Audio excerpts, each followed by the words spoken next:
জীবনের সবচেয়ে সাহসী মানুষটা আমার মা। ছোটবেলায় শুধু দেখতাম মা সব সময় চুপচাপ থাকে, হাসে, আমাদের খাওয়ায়, পড়ায়, ঘর সামলায়। কিন্তু বড় হতে হতে বুঝেছি এই হাসির আড়ালে লুকানো ছিল অগণিত না বলা কান্না, অসহ্য কষ্ট, অবর্ণনীয় সহ্য। অনেক রাত গেছে, মা আমাদের খাইয়ে নিজে না খেয়ে শুয়ে পড়েছে। শুধু অভাবের জন্য না, বরং পাশে থাকা মানুষটার থেকে ভালোবাসা, সম্মান, সব কিছুর অভাব ছিল। সামান্য বিষয়ের জন্য অসম্মান, কটু কথা, শারীরিক কষ্ট, এসব যেন মায়ের জীবনের স্বাভাবিক নিয়ম হয়ে গিয়েছিল।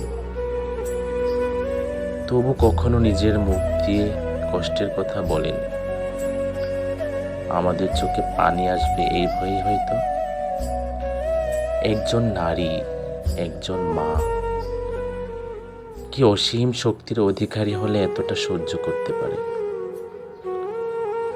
মাগো, আজ আমার একটাই প্রার্থনা, হে আল্লাহ, আমার মায়ের সমস্ত কষ্টের বদলে তাকে শান্তি দাও।